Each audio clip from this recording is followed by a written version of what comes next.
ഇപ്പം നമ്മൾ ഒരാഴ്ച പിന്നിട്ടിരിക്കുകയാണ് ഈ മുണ്ടക്കൈ ചൂരൽമല പ്രദേശത്ത് ഉരുൾപൊട്ടൽ ഉണ്ടായതിനു ശേഷം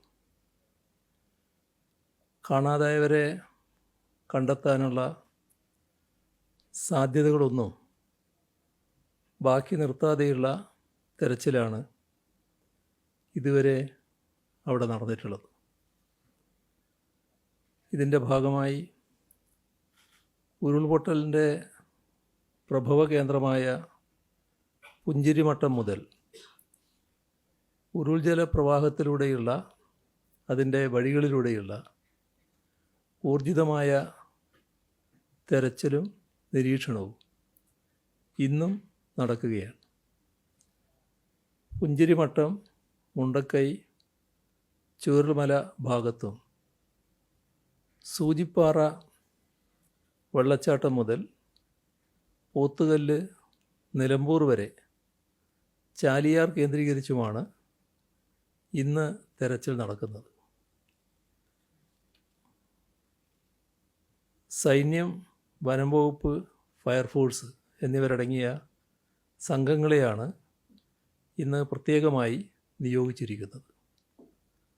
സൂചിപ്പാറ മുതൽ പോത്തുകല്ല് വരെയുള്ള ദുർഘടമായ മേഖലയിലേക്ക്, പ്രത്യേകിച്ചും ഇതുവരെ രക്ഷാപ്രവർത്തകർക്ക് കാര്യമായി എത്തിപ്പെടാൻ കഴിയാതിരുന്ന സൺറൈസ് വാലിയിലേക്ക് തെരച്ചിൽ സംഘത്തെ ഹെലികോപ്റ്ററിലാണ് എത്തിക്കുന്നത്.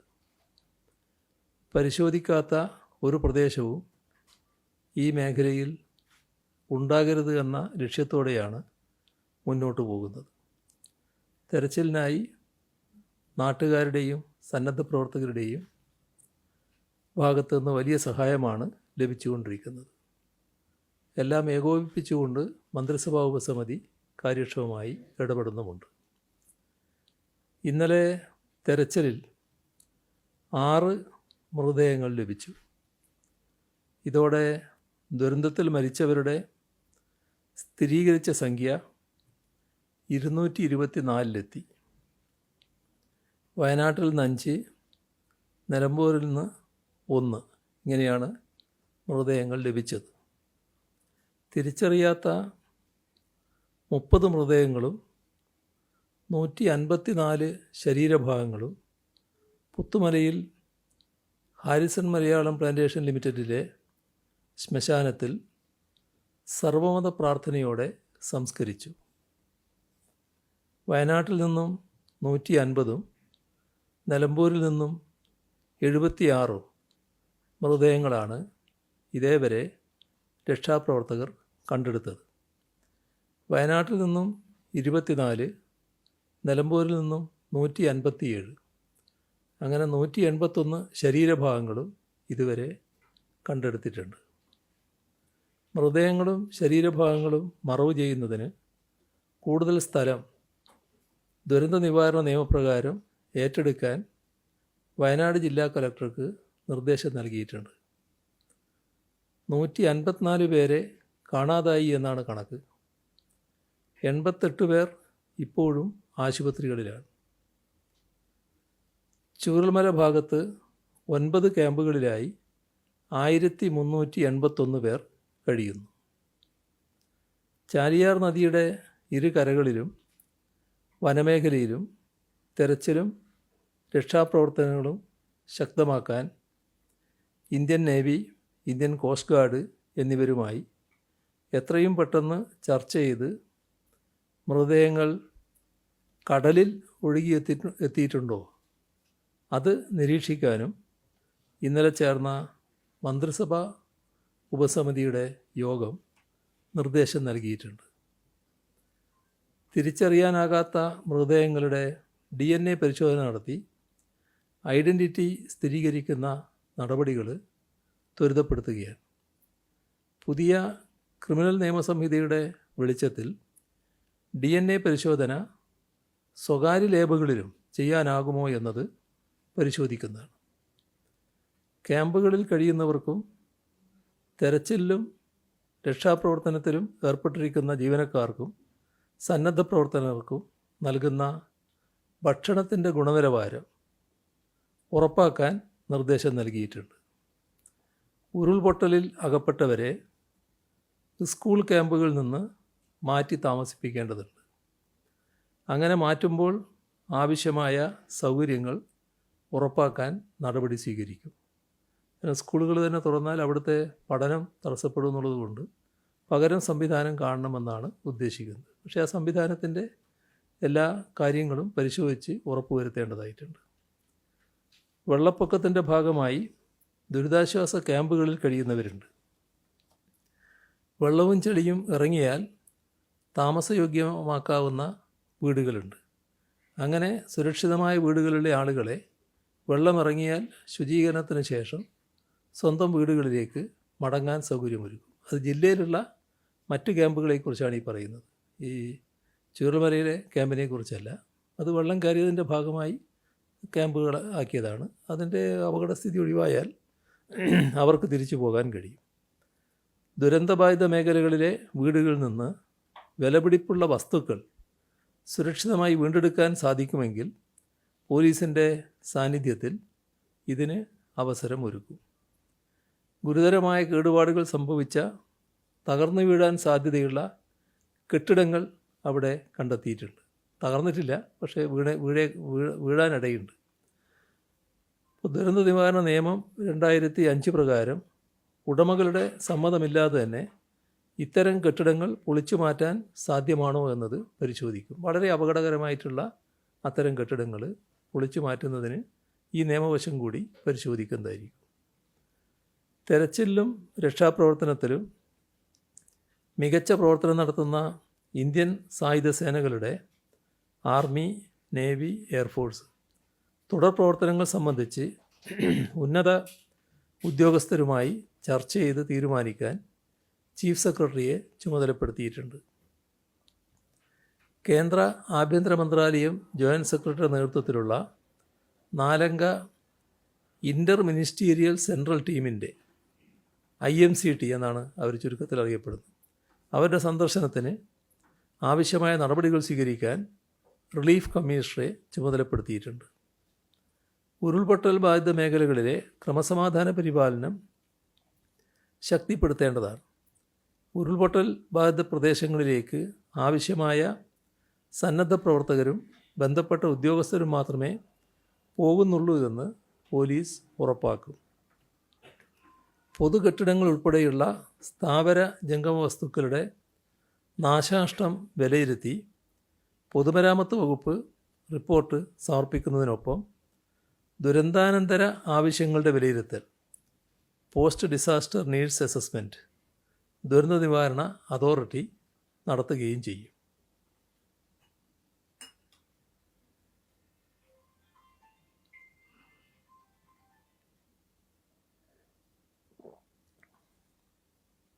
ചൂരൽമല, മുണ്ടക്കൈ, പുഞ്ചിരിമട്ടം എന്നിവിടങ്ങളിൽ 6 സെക്ടറുകളായി തിരിച്ചുള്ള തെരച്ചിലിൽ വിവിധ സേനകളിൽ നിന്നായി 1174 പേരെയാണ് വിന്യസിച്ചിട്ടുള്ളത്.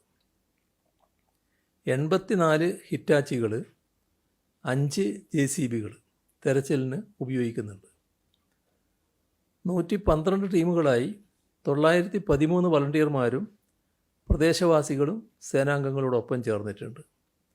പോലീസ്, കരസേന, തമിഴ്നാട് അഗ്നിരക്ഷാസേന എന്നിവയുടെ ഡോഗ് സ്ക്വാഡ് തെരച്ചിലിന് രംഗത്തുണ്ട്. മേപ്പാടി ഗ്രാമപഞ്ചായത്തിലെ ഉരുൾപൊട്ടൽ നേരിട്ട് ബാധിച്ച 10, 11, 12 വാർഡുകളെ ദുരന്തബാധിത പ്രദേശങ്ങളായി പ്രഖ്യാപിച്ചു. ഇവിടെ തൊഴിലുറപ്പ് പദ്ധതിയിലൂടെ 180 തൊഴിൽ ദിനങ്ങൾ ലഭ്യമാക്കാനുള്ള നടപടികൾ സ്വീകരിക്കുന്നതാണ്. തകർന്ന കെട്ടിടങ്ങളുടെ നഷ്ടപരിഹാരം കണക്കാക്കുന്നതിന് പൊതുമരാമത്ത് വകുപ്പ് പരിശോധന നടത്തുന്നുണ്ട്. പൊളിച്ചു മാറ്റേണ്ട കെട്ടിടങ്ങളുടെ വിവരങ്ങൾ വിദഗ്ധർ പരിശോധിച്ച് തീരുമാനിക്കും. ദുരിതാശ്വാസ ക്യാമ്പുകളിലും തെരച്ചിൽ മേഖലയിലും ഭക്ഷണം, കുടിവെള്ളം എന്നിവയുടെ വിതരണം കാര്യക്ഷമമായാണ് നടക്കുന്നത്. ഭക്ഷ്യസുരക്ഷ ഉറപ്പാക്കി പരിശോധനകൾ പൂർത്തിയാക്കിയാണ് ഭക്ഷണ വിതരണം തെരച്ചിൽ നടത്തുന്ന മേഖലകളിൽ 4570 പ്രഭാത ഭക്ഷണ പാക്കറ്റുകൾ, 7877 ഉച്ചഭക്ഷണ പാക്കറ്റുകൾ ഇന്നലെ വിതരണം ചെയ്തിട്ടുണ്ട്. ഉരുൾപൊട്ടലിൽ നശിച്ച പ്രദേശത്തെ 2 റേഷൻ കടകളുടെ പ്രവർത്തനം മേപ്പാടിയിൽ തന്നെ ആരംഭിച്ചു. ആവശ്യമായ സാധനങ്ങൾ എത്തിക്കാൻ മൊബൈൽ മാവേലി സ്റ്റോറുകളും സഞ്ചരിക്കുന്നുണ്ട്. അതത് മേഖലകളിലെ വില്ലേജ് ഓഫീസർമാർ ആവശ്യപ്പെടുന്നതിന് അനുസൃതമായി സപ്ലൈകോ ഔട്ട്ലെറ്റുകളിൽ നിന്നും അവശ്യ വസ്തുക്കൾ ബന്ധപ്പെട്ട ക്യാമ്പുകളിലേക്ക് വിതരണം ചെയ്യുന്നുണ്ട്. പ്രകൃതിക്ഷോഭത്തിൽ ആളുകൾക്ക് നഷ്ടപ്പെട്ട ഗ്യാസ് സിലിണ്ടർ, റെഗുലേറ്റർ, പാസ്ബുക്ക് എന്നിവ ലഭ്യമാക്കുന്നതിന് ഗ്യാസ് ഏജൻസികൾക്ക് നിർദ്ദേശം നൽകി. ജില്ലയിലെ എല്ലാ റേഷൻ കടകളിലും ഓഗസ്റ്റ് മാസത്തെ വിതരണത്തിനുള്ള റേഷൻ സാധനങ്ങൾ ലഭ്യമാക്കിയിട്ടുണ്ട്. ദുരന്തബാധിതർക്കായി കൗൺസലിംഗ് സേവനം നൽകി വരുന്നു. 2391 പേർക്ക് ഇതുവരെ കൗൺസലിംഗ് നൽകാനായി. മൊബൈൽ ഫോൺ നഷ്ടപ്പെട്ടവർക്ക് പുതിയ ഫോണും സിം കാർഡും കണക്ടിവിറ്റിയും നൽകുന്നതാണ്. ദുരന്തബാധിത പ്രദേശങ്ങളിലെ റേഷൻ കടകൾ വഴി സൗജന്യ റേഷൻ വിതരണം ചെയ്യാനും നിർദ്ദേശം നൽകിയിട്ടുണ്ട്. മുണ്ടക്കൈ ചൂരൽമല ദുരന്തബാധിത മേഖലയിൽ 24 മണിക്കൂറും മൊബൈൽ പോലീസ് പെട്രോളിങ്ങും ശക്തിപ്പെടുത്തി. നഷ്ടമായ രേഖകളുടെ വിവരശേഖരണം നടന്നുവരുന്നു. രേഖകൾ എത്രയും വേഗം ലഭ്യമാക്കുന്നതിന് നടപടികൾ സ്വീകരിക്കും. ഇതിനായി അക്ഷയ, IT മിഷൻ, പഞ്ചായത്തുകൾ എന്നിവയെ ഏകോപിപ്പിച്ച് പ്രത്യേക സംവിധാനമൊരുക്കും. സർട്ടിഫിക്കറ്റുകളുടെ വീണ്ടെടുപ്പ് സുഗമമാക്കുന്നതിന് ക്യാമ്പുകൾ സംഘടിപ്പിക്കാനും ആലോചിക്കുന്നു. ദുരിതാശ്വാസ ക്യാമ്പുകളിൽ കഴിയുന്ന കുട്ടികളുടെ മാനസിക സംഘർഷം കുറക്കാൻ ജില്ലാ ശിശു സംരക്ഷണ യൂണിറ്റിൻ്റെ നേതൃത്വത്തിൽ കുട്ടിയിടം ഇത്തരമൊരു പദ്ധതി നടപ്പാക്കിയിട്ടുണ്ട്. കുട്ടികളുടെ ക്രിയാത്മകമായ പ്രവർത്തനങ്ങളിൽ കുട്ടികളെ വ്യാപൃതരാക്കി മാനസിക സംഘർഷം കുറക്കുക എന്നാണ് ഈ പദ്ധതി കൊണ്ട് ലക്ഷ്യമിടുന്നത്. ക്യാമ്പുകളിൽ കുട്ടികൾ ഒറ്റപ്പെട്ടു പോകുന്നത് തടയുക, ദുരന്തത്തിൻ്റെ നടുക്കുന്ന ഓർമ്മകളിൽ നിന്നും കുട്ടികളെ മുക്തരാക്കുക, ഇവയെല്ലാം ഈ പദ്ധതിയിലൂടെ ലക്ഷ്യമിടുകയാണ്. കൗൺസിലിങ്ങിനൊപ്പം ദുരന്തത്തിന് ഇരയായവരുടെ മാനസികാഘാതം ലഘൂകരിക്കുന്നതിനുള്ള ശ്രമങ്ങളുടെ ഭാഗമായി 121 പേരടങ്ങിയ പ്രത്യേക സംഘത്തിന് രൂപം നൽകിയിട്ടുണ്ട്. ആരോഗ്യവകുപ്പിൻ്റെ നേതൃത്വത്തിലാണ് ടീം രൂപീകരിച്ചത്. ആശുപത്രികൾ, ദുരിതാശ്വാസ ക്യാമ്പുകൾ, വീടുകൾ ഇവിടങ്ങളിൽ കഴിയുന്നവർക്ക് മാനസികാരോഗ്യ ഹെൽപ്പ് ഡെസ്കുകൾ മുഖേന ടീം അംഗങ്ങൾ സേവനം ഉറപ്പാക്കും. കുട്ടികൾ, പ്രായമായവർ, ഗർഭിണികൾ എന്നിവരുടെ പ്രശ്നങ്ങൾക്ക് പ്രത്യേക പരിഗണന നൽകും. ദുരന്തബാധിതരുടെ ക്യാമ്പ് പ്രവർത്തിക്കുന്ന മേപ്പാടി ഗവൺമെൻറ് ഹയർ സെക്കൻഡറി സ്കൂളിലെ ക്യാമ്പ് മാറുന്ന മുറക്ക് ക്ലാസുകൾ ആരംഭിക്കും. ഉരുൾപൊട്ടലിൽ തകർന്ന Vellarmala government vocational higher secondary സ്കൂളിലെയും മുണ്ടക്കൈ ഗവൺമെൻറ് GLP സ്കൂളിലെയും അടിസ്ഥാന സൗകര്യങ്ങൾ പരിശോധിക്കുന്നതിന് നോഡൽ ഓഫീസറായി വിദ്യാഭ്യാസ ഉപഡയറക്ടറെ ചുമതലപ്പെടുത്തി. കുട്ടികൾക്ക് ഗതാഗത സൗകര്യം ഒരുക്കും, കമ്പ്യൂട്ടറുകൾ ലഭ്യമാക്കും. സെപ്റ്റംബർ 2 മുതൽ 12 വരെ നടക്കുന്ന 1ാം പാദ പരീക്ഷ വെള്ളാർമല, മുണ്ടക്കൈ സ്കൂളുകളിൽ മാറ്റിവെച്ചു. പിന്നീട് നടത്തും.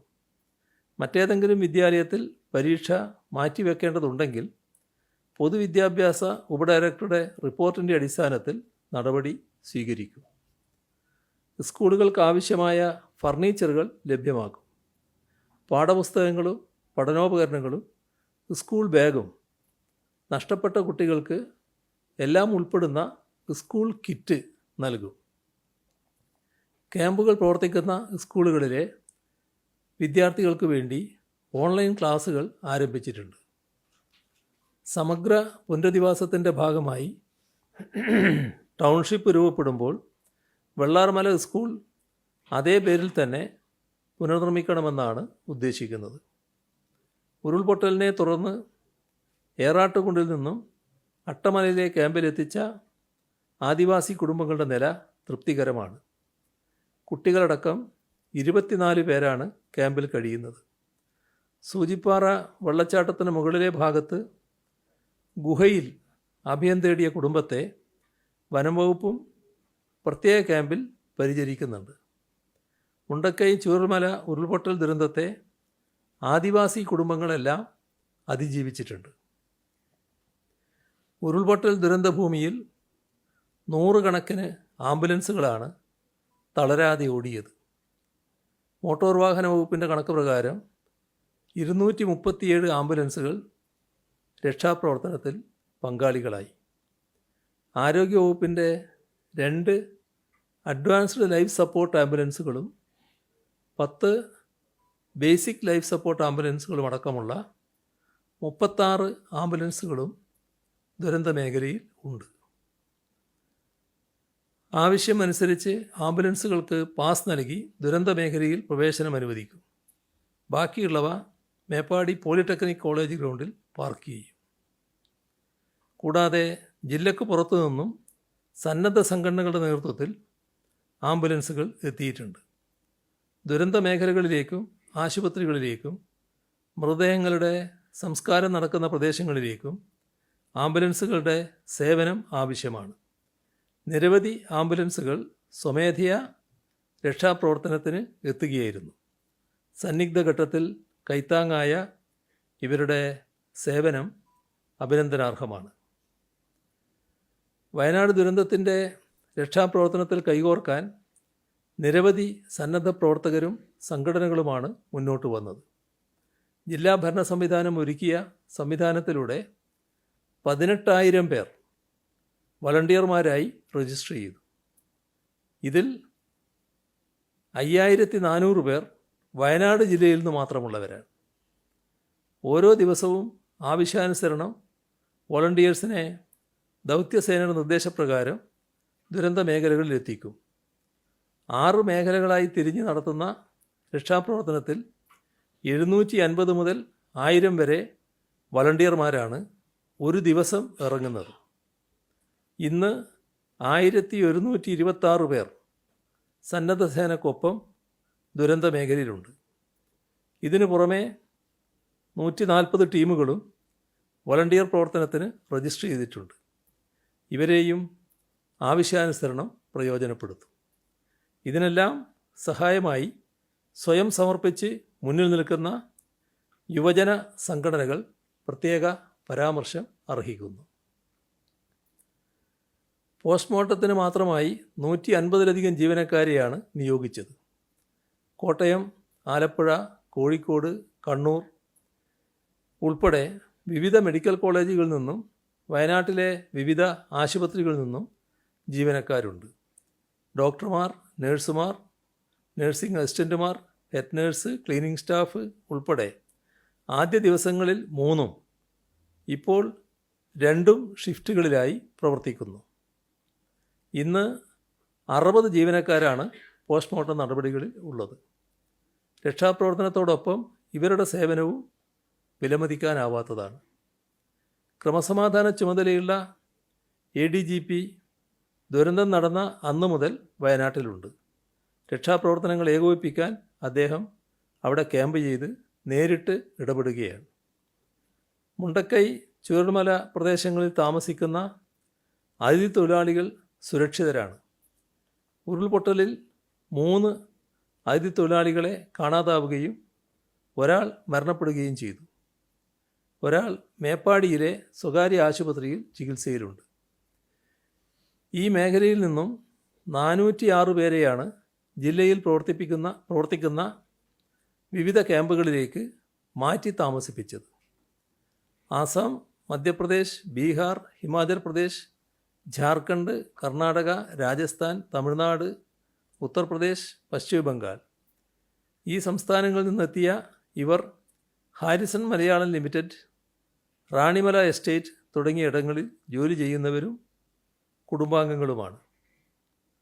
ഹാരിസൺ മലയാളം ലിമിറ്റഡിന് കീഴിൽ 321 പേര്, വാണിമല എസ്റ്റേറ്റ് മേഖലയിൽ 28 തൊഴിലാളികൾ.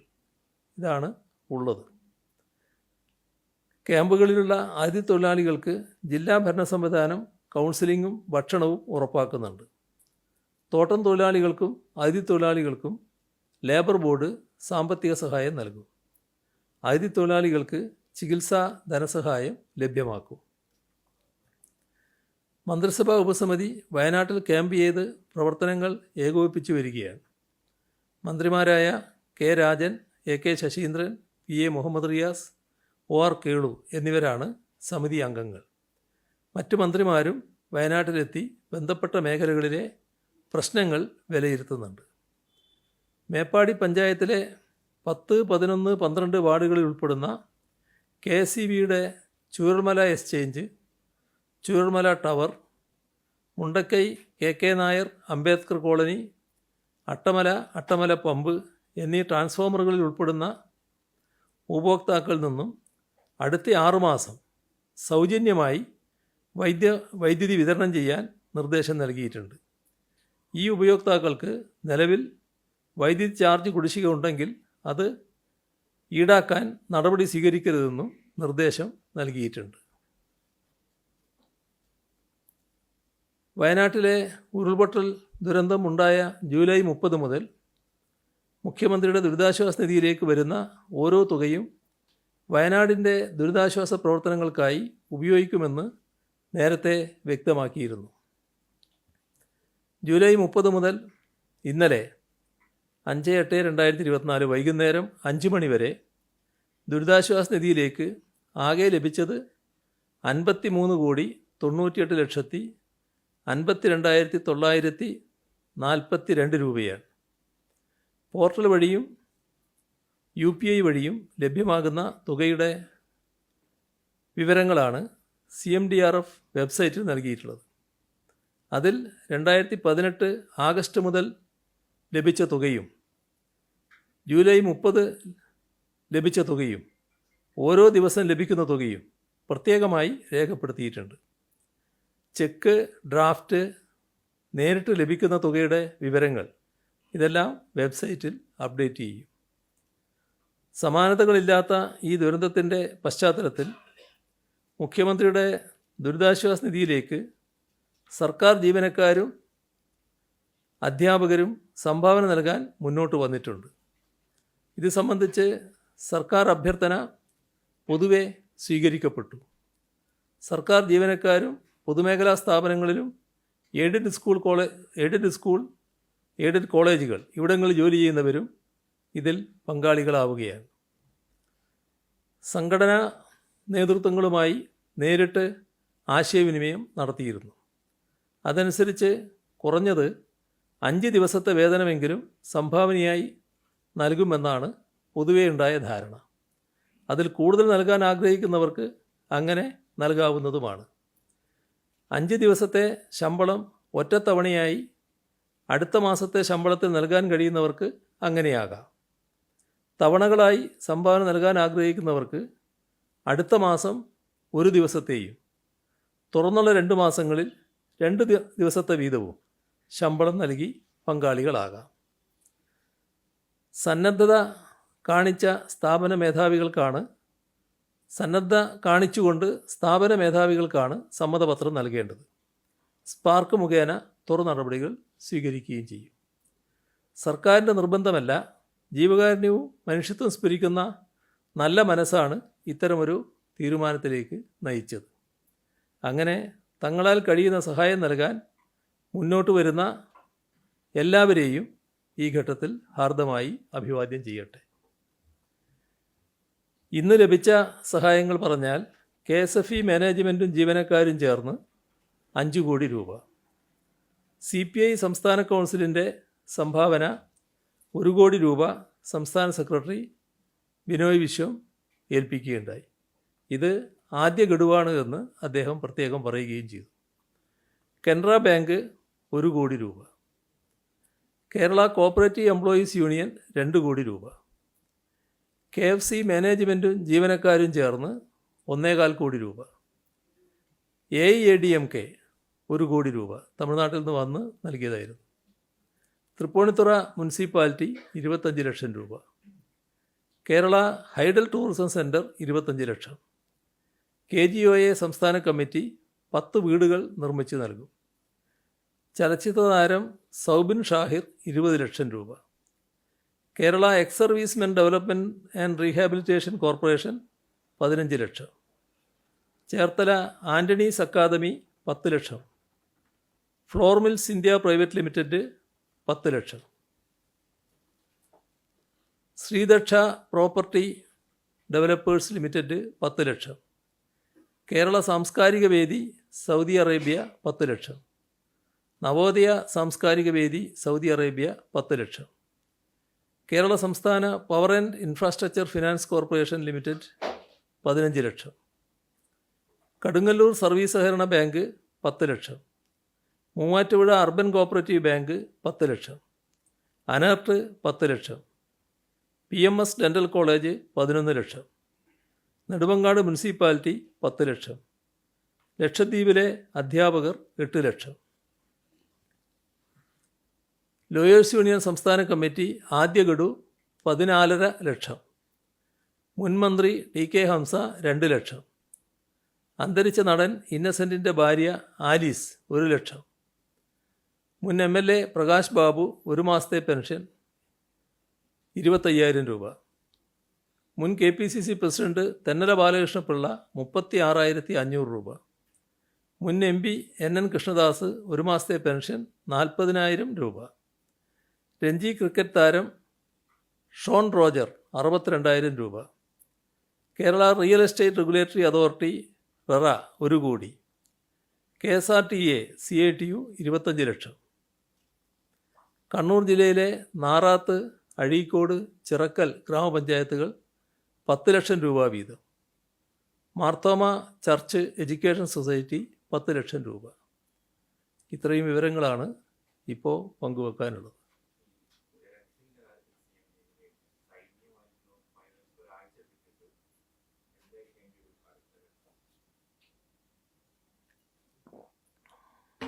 തെരച്ചിലുമായി ബന്ധപ്പെട്ട് ഇനിയും നമുക്ക് കാണാത്തവരുണ്ടല്ലോ.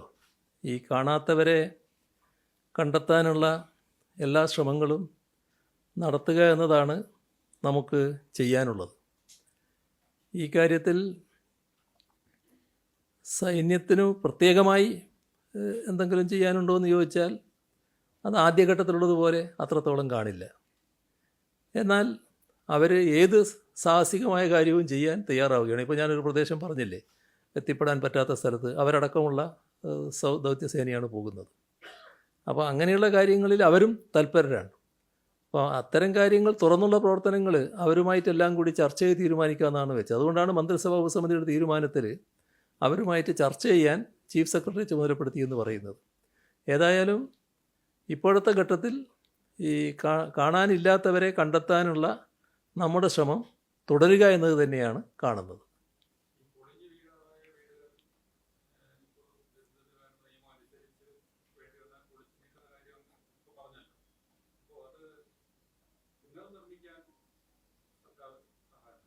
അല്ല, ഇത് ഈ സ്ഥലത്തുള്ളതാണ്. ഈ സ്ഥലത്ത് തന്നെ വീട് നിർമ്മിക്കുകയോ കെട്ടിടം നിർമ്മിക്കുകയോ എന്നുള്ളത് ആർക്കും ഇപ്പോൾ പറയാൻ കഴിയില്ലല്ലോ. അത് അവരുമായിട്ടെല്ലാം കൂടി ചർച്ച ചെയ്ത് തീരുമാനിക്കേണ്ട കാര്യമാണല്ലോ. അത് ഒരു ചർച്ചയ്ക്ക് വിഷയമാക്കേണ്ട പ്രശ്നമാണ്. അങ്ങോട്ട് തന്നെ പോകാനാണോ ആഗ്രഹിക്കുന്നത്, അല്ല വേറെ സ്ഥലത്താണോ, നമ്മളിപ്പം പ്രഖ്യാപിച്ച ടൗൺഷിപ്പ് ഉണ്ട് അതിൻ്റെ ഭാഗമാകാനാണോ, അത്തരം കാര്യങ്ങൾ അവരുമായി ചർച്ച ചെയ്ത് തീരുമാനിക്കുന്നതായിരിക്കും നന്നായി. ഇപ്പം നമ്മളൊരു നിലപാട് ഖണ്ഡിതമായി എടുത്തിട്ടില്ല.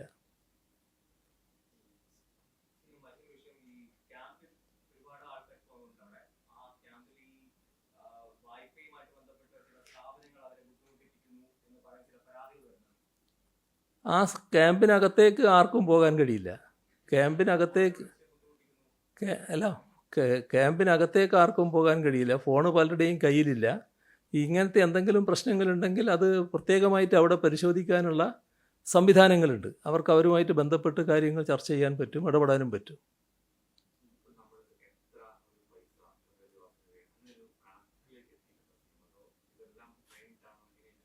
ഇത് ആ കണക്കിലേക്ക് ഇപ്പം നമ്മൾ പോയിട്ടില്ല.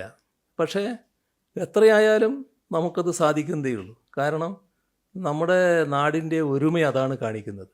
എല്ലാവരും ഇതിൻ്റെ ഭാഗമാകാൻ അങ്ങേയറ്റത്തെ താല്പര്യമാണ് പ്രകടിപ്പിക്കുന്നത്. വിവിധ വിഭാഗങ്ങൾ ഇതിൻ്റെ ഭാഗമായി കാര്യങ്ങൾ ചെയ്യാൻ വേണ്ടി സന്നദ്ധ ഇപ്പം തന്നെ അറിയിച്ചിട്ടുണ്ട്. ആ സന്നദ്ധതയെല്ലാം നമ്മൾ അതേപോലെ തന്നെ വിലമതിക്കുകയാണ്. പക്ഷേ നമ്മളൊരു കൃത്യമായ പ്ലാൻ തയ്യാറാക്കും. ആ കൃത്യമായ പ്ലാൻ എന്ന് പറയുന്നത് വലിയ തോതിൽ നമ്മുടെ ഈ ഒരുമയുടെ ഭാഗമായുള്ള ഒരു സംവിധാനം, പുനരധിവാസ സംവിധാനം ഒരുക്കുന്നതായിരിക്കും. അതിനകത്ത് നേരത്തെ ഇന്നലെയോ മറ്റോ ഞാൻ പറയുമ്പോൾ ലോകോത്തര നിലവാരമുള്ള പുനരധിവാസം എന്ന് പറഞ്ഞിരുന്നു. യഥാർത്ഥത്തിൽ അത് അക്ഷരാർത്ഥത്തിൽ തന്നെ ഉദ്ദേശിക്കുകയാണ്. അതിനു പറ്റിയ ആർക്കിടെക്റ്റുകളുമായി അടക്കം ബന്ധപ്പെട്ടുകൊണ്ടുള്ള ഒരു സംവിധാനം ഒരുക്കും. അതേസമയം എൻവിറോൺമെൻ്റൽ കാര്യങ്ങളിൽ, പരിസ്ഥിതി മേഖലകളിൽ വലിയ തോതിൽ പ്രാവീണ്യം പ്രകടിപ്പിച്ചിട്ടുള്ള ആർക്കിടെക്റ്റുകളുമുണ്ട്. അത്തരം ആളുകളുടെ കൂടി സഹായം നമ്മൾ ഈ കാര്യത്തിൽ സ്വീകരിക്കും. നമ്മുടെ രാജ്യത്തുമുണ്ട്, രാജ്യത്തിന് പുറത്തും കാണും. അങ്ങനെയുള്ളവരുടെ എല്ലാം സഹായം എടുത്തുകൊണ്ട് നമുക്ക് നമ്മുടെ രാജ്യത്തിന് മുന്നിലും ലോകത്തിന് മുന്നിലും ഒരു മാതൃകയാക്കാവുന്ന ഒരു പുനരധിവാസ കേന്ദ്രം അത് സൃഷ്ടിക്കുക എന്നുള്ളതാണ് സംസ്ഥാന സർക്കാർ കാണുന്നത്. അക്കാര്യത്തിൽ ഒരു സംശയവുമില്ല, എല്ലാവരും സഹകരിക്കുന്നുണ്ട്. അതുകൊണ്ട് തന്നെ ഇത് യാഥാർത്ഥ്യമാക്കാൻ നമുക്ക് കഴിയും. എത്ര പണമായാലും അതിന് നമുക്ക് വിഷമം വരില്ല എന്നുള്ളത് തന്നെയാണ് എൻ്റെ ചിന്ത.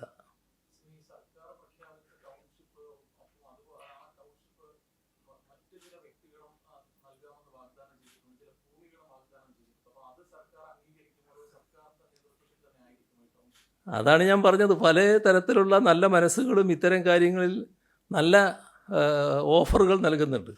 അതൊക്കെ നല്ല മനസ്സിൻ്റെ ഉടമകളായിട്ടുള്ളവരാണ് എന്നാണ് ഞങ്ങൾ കണക്കാക്കുന്നത്. അത്തരം കാര്യങ്ങളെല്ലാം നമുക്ക് പരിശോധിക്കാം. പക്ഷേ നടപ്പാക്കുന്നത് സർക്കാരിൻ്റെ ഭാഗമായിട്ട് തന്നെയായിരിക്കും.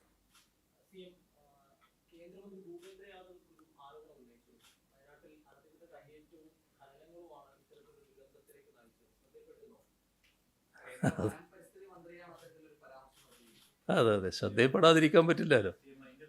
ആ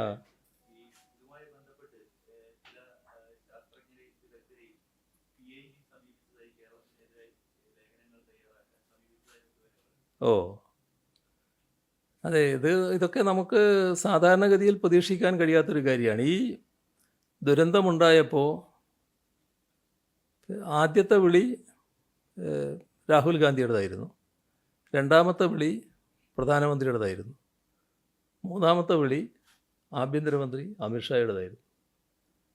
ഈ കേന്ദ്ര ഗവൺമെൻറ്റിന് വേണ്ടി സംസാരിച്ച പ്രധാനമന്ത്രിയും ആഭ്യന്തരമന്ത്രിയും ഒക്കെ എന്ത് ചെയ്യണമെങ്കിലും ഞങ്ങൾ സന്നദ്ധമാണ്, എന്ത് സഹായമാണ് വേണ്ടതെന്ന് പറഞ്ഞാൽ മതി, ഞങ്ങളതിന് തയ്യാറായിരിക്കുകയാണെന്നുള്ള മട്ടിലാണ് സംസാരിച്ചിരുന്നത്. ഞാനതന്ന് തന്നെ നിങ്ങളുടെ അടുത്ത് പറഞ്ഞു എന്നാണ് എൻ്റെ ഓർമ്മ. ഈയൊരു മനോഭാവമാണ് ആദ്യം അവർ പ്രകടിപ്പിച്ചതെങ്കിലും അതിൽ നിന്ന് പിന്നെയൊരു ചെറിയൊരു വ്യത്യാസം ചിലർ പ്രകടിപ്പിക്കുന്നതായി കാണുന്നു. ഇപ്പോൾ ഈ ദുരന്തം എന്ന് പറയുന്നത് അനേകം മനുഷ്യരുടെ ജീവനെടുത്ത ഒരു ദുരന്തമാണ്. അതിലുമേറെ പേരുടെ ജീവിതത്തെ വല്ലാത്തൊരു അസന്ദിഗ്ധതയിലേക്ക് തള്ളിവിട്ട ദുരന്തവുമാണിത്. ഒരു പ്രദേശത്തെ നാമാവശേഷമാക്കിയ ദുരന്തവുമാണിത്. അപ്പോൾ ഇതിൻ്റെ ഒരു മാനസികാഘാതത്തിൽ നിന്ന് അവിടെയുള്ളവർ മാത്രമല്ല, നമ്മുടെ നാടാകെ, കേരളമാകെ ഇപ്പോഴും മോചിതരായിട്ടില്ല എന്നതാണ് യഥാർത്ഥ വസ്തുത. അപ്പോൾ അത്തരമൊരു സാഹചര്യത്തിൽ ഇതുപോലൊരു ദുരന്തം ഇനിയും ആവർത്തിക്കാതിരിക്കാൻ കൂട്ടായ ആലോചനയിലൂടെ, ശാസ്ത്രീയമായ സമീപനത്തിലൂടെ മെച്ചപ്പെട്ട സംവിധാനങ്ങൾ ഒരുക്കാനാണ് നമുക്ക് കഴിയേണ്ടത്. നമുക്ക് എന്ന് പറയുന്നതിൽ നമ്മുടെ സംസ്ഥാന ഗവൺമെൻറ് മാത്രമല്ല, കേന്ദ്ര ഗവൺമെൻറ് അതിൽ പ്രധാന പങ്കുണ്ട്, നമ്മുടെ സമൂഹത്തിനാകെ അതിൽ പങ്കുണ്ട്. ഭൗമതാപനവും അതിൻ്റെ ഫലമായി ഉണ്ടാകുന്ന കാലാവസ്ഥാ വ്യതിയാനവും ഉൾപ്പെടെയുള്ള ആഗോള പ്രതിസന്ധി രൂക്ഷമായിരിക്കുന്ന ഒരു കാലഘട്ടമാണിത്. അപ്പോൾ ഇത്തരമൊരു കാലഘട്ടത്തിൻ്റെ ആവശ്യം കൂടിയാണിത് എന്നത് നാം തിരിച്ചറിയണം. മനുഷ്യരാശിയുടെ ഏറ്റവും പ്രധാനപ്പെട്ട അതിജീവന പ്രശ്നമായിട്ട് ഇത് മാറുകയാണ്. ഇപ്പോൾ ഈ ദുരന്തം നടന്ന സ്ഥലം ഞാൻ നേരത്തെ പറഞ്ഞല്ലോ, സാധാരണഗതിയിലൊരു സമതലമായ പ്രദേശമാണ്. അവിടെ ആരും ദുരന്തം പ്രതീക്ഷിക്കുന്നില്ല. 6 കിലോമീറ്റർ അപ്പുറത്ത് നിന്ന് ഈ ലാൻഡ് സ്ലൈഡ് ഉണ്ടായി. അതതിൻ്റെ എല്ലാ ശക്തിയോടും കൂടി വന്നിടിച്ചപ്പോൾ ഈ പാവങ്ങൾ കെട്ടിപ്പടുത്ത അതിൻ്റെ മണ്ണിനടിയിലായി പോവുകയാണ് ചെയ്തത്. അവരും മണ്ണിലടിയിലാവുകയാണ് ചെയ്യുന്നത്. ഇതൊന്നും നമുക്ക് പ്രതീക്ഷിക്കാൻ കഴിയാത്ത കാര്യമാണല്ലോ. അപ്പം ഇത്തരമൊരു ഘട്ടത്തിൽ ആഴത്തിലുള്ള ചിന്തകൾക്കും കൂട്ടായ പരിശ്രമങ്ങൾക്കുമുള്ള ഒരു ഘട്ടമാണിത് എന്നാണ് നാം എല്ലാവരും തിരിച്ചറിയേണ്ടത്. അപ്പോൾ ഇത്തരമൊരു ഘട്ടത്തെ വലിയ സങ്കുചിത താല്പര്യങ്ങൾക്ക് വേണ്ടി പൊതുവേ ഇല്ല, പക്ഷെ ചിലരെങ്കിലും ഉപയോഗിക്കുന്നത് ദൗർഭാഗ്യകരമാണ്. അക്കൂട്ടത്തിൽ ജനങ്ങളെ യാഥാർത്ഥ്യം ബോധ്യപ്പെടുത്താൻ ഉത്തരവാദിത്വമുള്ളവർ തന്നെ ഉൾപ്പെടുന്നു എന്നത് അങ്ങേയറ്റം അപലപനീയമായ കാര്യമാണ്. ഇപ്പോൾ ബഹുമാനപ്പെട്ട കേന്ദ്ര വനം പരിസ്ഥിതി വകുപ്പ് മന്ത്രി ഭൂപേന്ദ്ര യാദവിൻ്റെ പ്രസ്താവന നിർഭാഗ്യവശാൽ അത്തരത്തിലുള്ള ഒന്നായിപ്പോയി. പ്രാദേശിക ഭരണ സംവിധാനത്തിൻ്റെ ഒത്താശയോടെ നടക്കുന്ന അനധികൃത മനുഷ്യവാസവും ഭൂമി കയ്യേറ്റവും അനധികൃത ഖനനവും ഒക്കെയാണ് മുണ്ടക്കൈയിലുണ്ടായ ഉരുൾപൊട്ടലിൻ്റെ കാരണമെന്നാണ് അദ്ദേഹം പറഞ്ഞത്. ഇതൊരു ദുരാരോപണമാണ് കേട്ടോ. ഇത്തരമൊരു ദുരാരോപണത്തിലൂടെ ദുരന്തത്തിനിരയായ മനുഷ്യരെ അവമാനിക്കുകയാണ് ചെയ്യുന്നത്. ആ ഹതഭാഗ്യരുടെ ജീവൻ നഷ്ടപ്പെട്ടല്ലോ കുറേ പേരുടെ. അവരെ ഈ രീതിയിൽ അവമാനിക്കാൻ പാടില്ല. അനധികൃത കുടിയേറ്റക്കാർ അത് ഈ ദുരന്തത്തിൽ മണ്ണടിഞ്ഞുപോയ ആ പാവപ്പെട്ടവരാരെങ്കിലും അനധികൃത കുടിയേറ്റക്കാരാണോ? അവിടുത്തെ പാവപ്പെട്ട എസ്റ്റേറ്റ് തൊഴിലാളി അനധികൃത കുടിയേറ്റക്കാരാണോ? ആ ഭൂമി അവരുടെ സമ്പാദ്യത്തിൻ്റെ ഭാഗമായി സമ്പാദിച്ച ചെറിയ തുണ്ട് ഭൂമിയാണ്. അവിടെ ജീവിച്ച അവർ ആരെങ്കിലും അനധികൃത കുടിയേറ്റക്കാരാണോ? ആ പ്രദേശത്തെക്കുറിച്ച്, നമ്മുടെ കേരളത്തിൻ്റെ മലയോര മേഖലയെക്കുറിച്ച് ചെറിയൊരു ധാരണയെങ്കിലും ഉണ്ടായിരുന്നെങ്കിൽ അവിടെ ജീവിക്കുന്ന മനുഷ്യരെ അനധികൃത കുടിയേറ്റക്കാരായി മുദ്രകുത്താൻ കഴിയുമോ?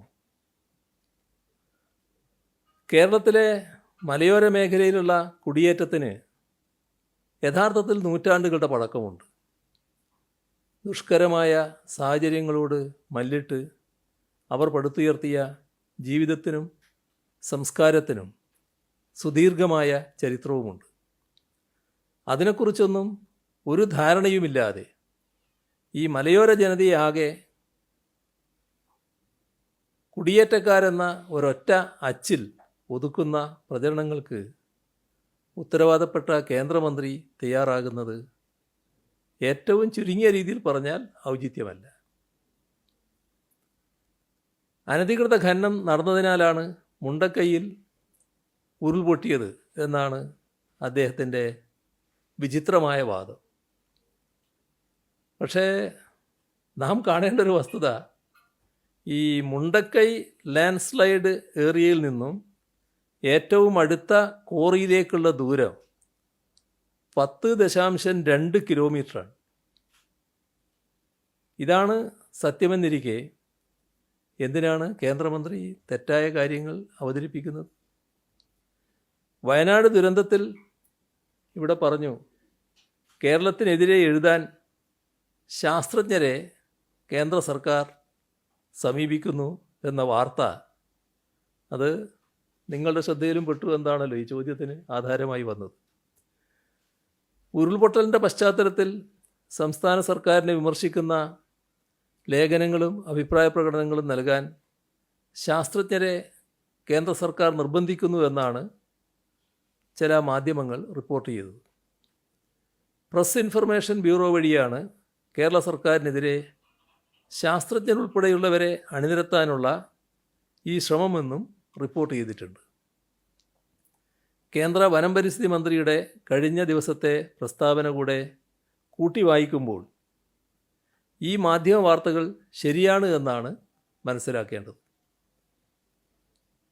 ആരെ ദ്രോഹിക്കാനാണ് ഈ പരിപാടി, അതിനല്ലേ സാധാരണ ഈ പെയ്ഡ് ലേഖന പരിപാടി എന്നൊക്കെ പറയുക, അത് ആസൂത്രണം ചെയ്യുന്നത് എന്ന് അവർ തന്നെ ആലോചിക്കേണ്ട കാര്യമാണ്. ഇപ്പം മുണ്ടക്കൈ പ്രദേശത്തെ എടുത്ത് പരിശോധിച്ചാൽ പരിസ്ഥിതി ഗൗരവമായി സംരക്ഷിക്കപ്പെടുന്ന ഒരു മേഖലയാണ്. അവിടെ അനധികൃത ഖനനം നടക്കില്ല എന്ന് എല്ലാവർക്കും അറിയുന്ന കാര്യമാണ്. ഇതറിഞ്ഞിട്ടും അനധികൃത ഖനനം മൂലമാണ് ഉരുൾപൊട്ടൽ എന്ന് പറയുന്നതിൽ അതിൻ്റെ പിന്നിലുള്ള ഉദ്ദേശം എന്താണ്, അല്ലെങ്കിൽ അതിൻ്റെ പിന്നിലുള്ള രാഷ്ട്രീയം എന്താണ് എന്ന് എല്ലാവർക്കും മനസ്സിലാക്കാനാവും.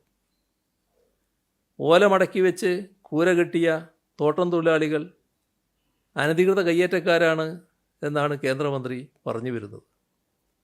ഉരുൾപൊട്ടലിൻ്റെ ഉത്തരവാദിത്വം പാവപ്പെട്ട തൊഴിലാളികൾ ഉൾപ്പെടെ അവിടെ ജീവൻ നഷ്ടപ്പെട്ട ഹതഭാഗ്യരായ ആളുകളുടെ തലയിൽ ചാർത്തുകയാണ് ഇക്കൂട്ടർ ചെയ്യുന്നത്. അത് ശരിയല്ല എന്നതാണ് വ്യക്തമാക്കാനുള്ളത്.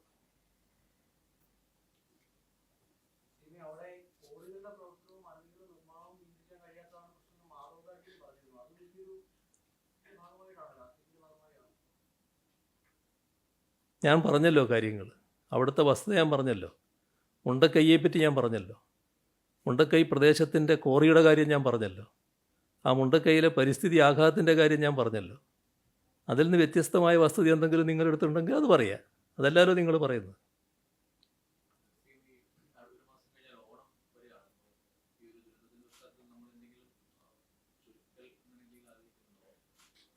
എന്ത് പരിപാടി? അത് പൊതുവിൽ ആലോചിക്കേണ്ട കാര്യമാണ്. പക്ഷേ ഇത്തവണ ഈ പശ്ചാത്തലത്തിൽ വിപുലമായ ഓണാഘോഷ പരിപാടികൾ ഉണ്ടാകില്ല എന്നുള്ളതാണ് കാണേണ്ടത്. പക്ഷേ അത് ആലോചിച്ച് തീരുമാനിക്കേണ്ട കാര്യമാണ്. അങ്ങനെ ഒരു തീരുമാനം ഇപ്പോൾ ഗവൺമെൻറ് എടുത്തു കഴിഞ്ഞിട്ടില്ല. പക്ഷേ സാധാരണഗതിയിൽ നമുക്ക് ആലോചിക്കാവുന്നതാണ് ഇത്തരമൊരു പശ്ചാത്തലത്തിൽ അത് ഉണ്ടാവില്ല എന്നുള്ളത്.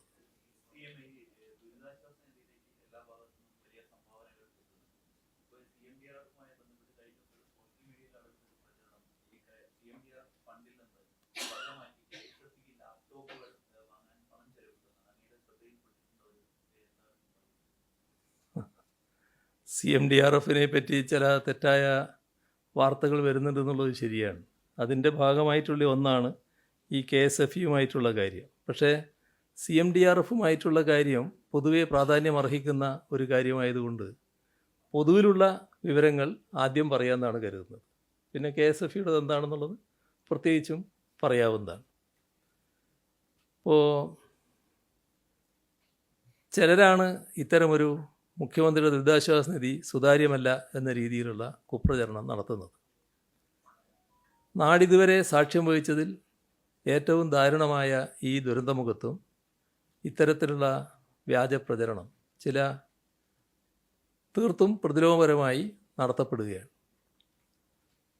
ഇതിൻ്റെ ഒരു വശം നമ്മൾ കാണേണ്ടത്, ഈ പ്രചരണത്തിൽ മറ്റ് തരത്തിലുള്ള ഉദ്ദേശങ്ങളൊന്നും ഇല്ലാത്തവരും ചിലപ്പോൾ തെറ്റിദ്ധരിക്കപ്പെടാനിടയുണ്ട്.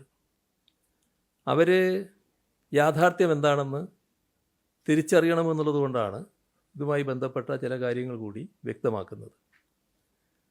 മുഖ്യമന്ത്രിയുടെ ദുരിതാശ്വാസ നിധി ഒരു ഇലക്ട്രോണിക് പ്ലാറ്റ്ഫോം വഴിയാണ് നിയന്ത്രിക്കുന്നത്. സീനിയർ IAS ഉദ്യോഗസ്ഥനായ ധനകാര്യ പ്രിൻസിപ്പൽ സെക്രട്ടറിയുടെ പേരിലുള്ള അക്കൗണ്ടിലേക്കാണ് ദുരിതാശ്വാസ നിധിയിലേക്കുള്ള സംഭാവനകൾ വരുന്നത്. നിലവിൽ ധനകാര്യ പ്രിൻസിപ്പൽ സെക്രട്ടറിയായ ശ്രീ രവീന്ദ്രകുമാർ അഗർവാളാണ് ഈ ഫണ്ടിൻ്റെ ചുമതലക്കാരൻ. ദുരിതാശ്വാസ നിധിയിലേക്ക് കടക്കുന്ന സംഭാവനകൾ SBIയുടെ തിരുവനന്തപുരം സിറ്റി മെയിൻ ബ്രാഞ്ചിലെ അക്കൗണ്ടിലേക്കും മറ്റ് പ്രധാന ബാങ്കുകളിലുള്ള പൂൾ അക്കൗണ്ടുകളിലേക്കുമാണ് നിക്ഷേപിക്കപ്പെടുന്നത്. ഈ അക്കൗണ്ടുകൾ വഴിയുള്ള ബാങ്ക് ട്രാൻസ്ഫറിലൂടെയാണ് പണം ഗുണഭോക്താക്കളിലേക്ക് എത്തുക. ദുരിതാശ്വാസ നിധിയുടെ സുഗമമായ ഈ ഓൺലൈൻ പോർട്ടലിൻ്റെ സുഗമമായ നടത്തിപ്പിനാണ് പൂൾ അക്കൗണ്ടുകൾ സൃഷ്ടിച്ചത്. ധനകാര്യ സെക്രട്ടറിയുടെ അറിവും സീലുമില്ലാതെ ദുരിതാശ്വാസ നിധിയിൽ നിന്നും ഫണ്ട് ഉപയോഗിക്കാൻ സാധിക്കില്ല. ഇതിൻ്റെ വേറൊരു ഭാഗം, ദുരിതാശ്വാസ നിധിയുടെ അഡ്മിനിസ്ട്രേഷൻ നിർവഹിക്കുന്നത് റവന്യൂ വകുപ്പാണ്. അതായത് ധനകാര്യ സെക്രട്ടറി മാത്രമല്ല, ധനകാര്യ സെക്രട്ടറിക്ക് മാത്രമായിട്ട് ദുരിതാശ്വാസ നിധിയിൽ നിന്ന് പണം പിൻവലിക്കാനോ നിക്ഷേപിക്കാനോ സാധിക്കില്ല.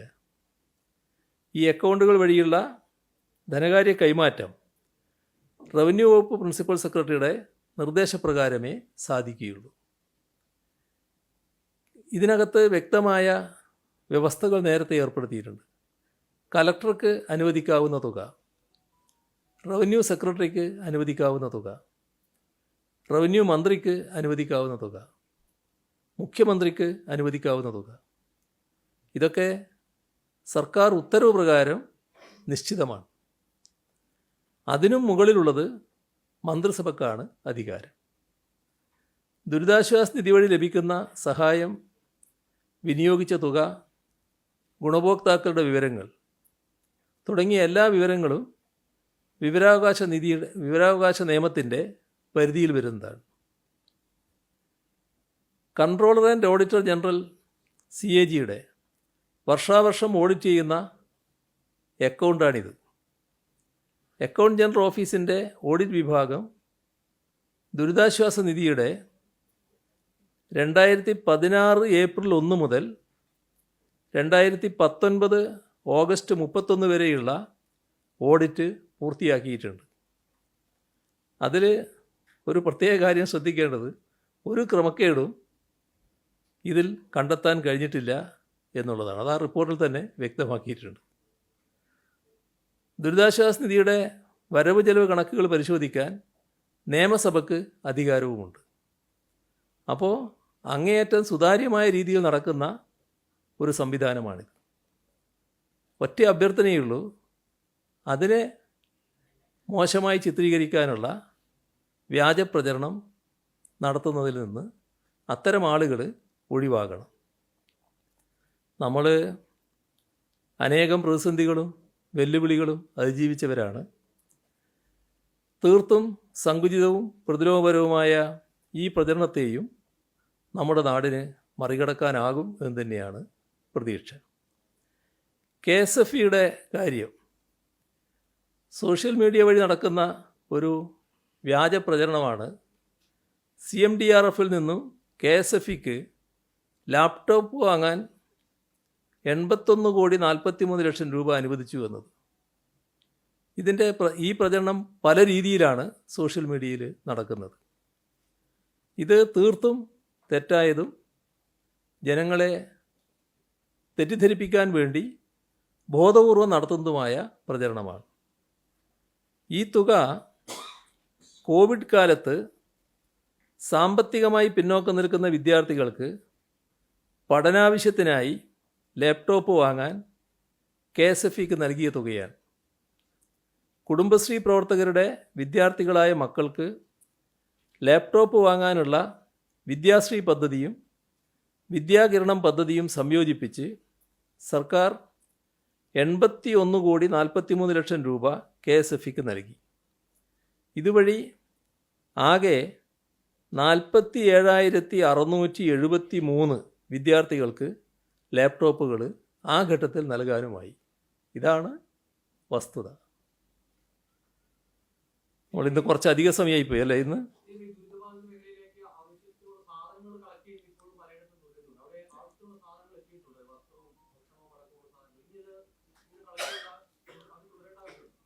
അത് നേരത്തെ പറഞ്ഞിട്ടുള്ളതാണ്. അത് അങ്ങനെ ആരും ചെയ്യേണ്ടതില്ല എന്ന് നേരത്തെ പരസ്യമായിട്ട് തന്നെ അഭ്യർത്ഥിച്ചതാണ്. നിങ്ങളുടെ മുന്നിൽ തന്നെ ഞാൻ പറഞ്ഞിട്ടുള്ളതാണ്. അതൊന്നുകൂടി പറയാണ്. അവിടെ പ്രത്യേകിച്ച് സാധനങ്ങളുടെ ആവശ്യം ഇല്ല. എന്തെങ്കിലും സാധനങ്ങൾ ആവശ്യമുണ്ടെങ്കിൽ അവിടെ ബന്ധപ്പെട്ട് അത് മനസ്സിലാക്കിയതിന് ശേഷം മാത്രം സ്വീകരിക്കേണ്ട നടപടിക്രമമാണ്. അതുകൊണ്ട് ഇത്തരം കാര്യങ്ങളിൽ നിന്ന് ആളുകൾ പിന്തിരിയുന്നതാണ് നല്ലത്. അത് ദുർവ്യയമായി പോകും, അനാവശ്യമായി പോകും. ഈ ശേഖരിച്ച കാര്യങ്ങൾക്ക് ഒരു ഉപകാരവും ഇല്ലാതെ വരും. അത്തരമൊരു അവസ്ഥ അവരും ആഗ്രഹിക്കുന്നുണ്ടാവില്ല. അത് ഒഴിവാകുന്നതാണ് നല്ലത്.